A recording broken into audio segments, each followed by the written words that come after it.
It's a headline that this science geek thought should have made more headlines. Last week, at the Lawrence Livermore National Laboratory in California, scientists at the National Ignition Facility achieved fusion ignition. So what is fusion? Well, the science gets pretty tricky with deuterium and tritium isotopes and strong nuclear force, but the bottom line is we get more energy out than we put in. And you're probably more familiar with fusion than you think.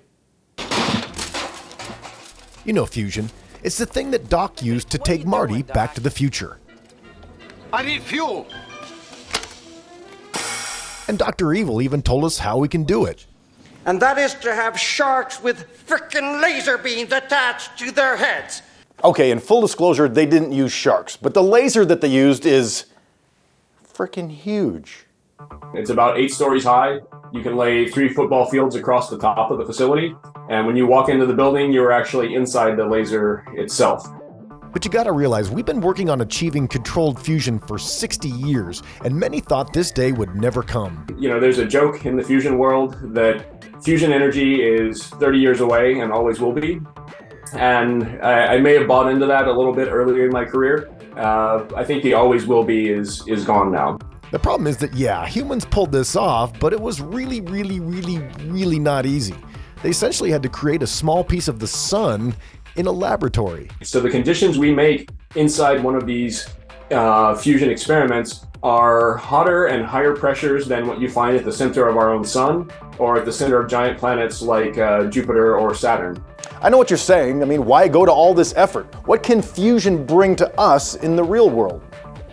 What fusion power offers you is the ability to make energy with very little waste. Most of what's produced by fusion reactions is helium, and helium quite literally floats out of the atmosphere and we don't have to worry about it anymore. And the fuel that we use to create fusion comes from one of the most abundant things on Earth. The other thing that's really exciting about it is that the fuel availability is incredible. That would mean a transition from fossil fuels to something that's more favorable for the climate.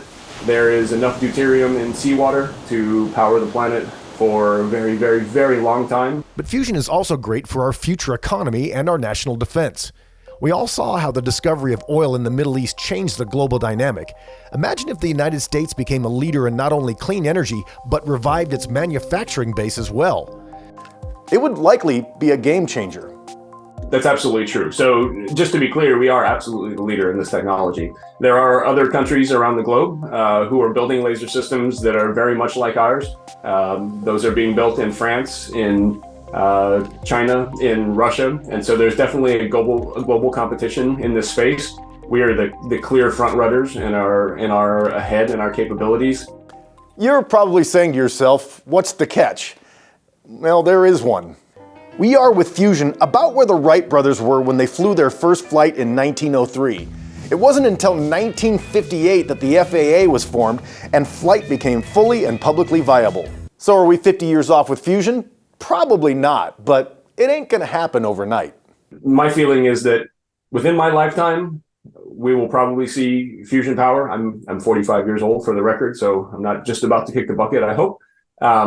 But within my lifetime, and definitely within my children's lifetime, I think this is a possibility. While this may not be an energy win for some of us older folks, it's definitely a win for the future of the human race.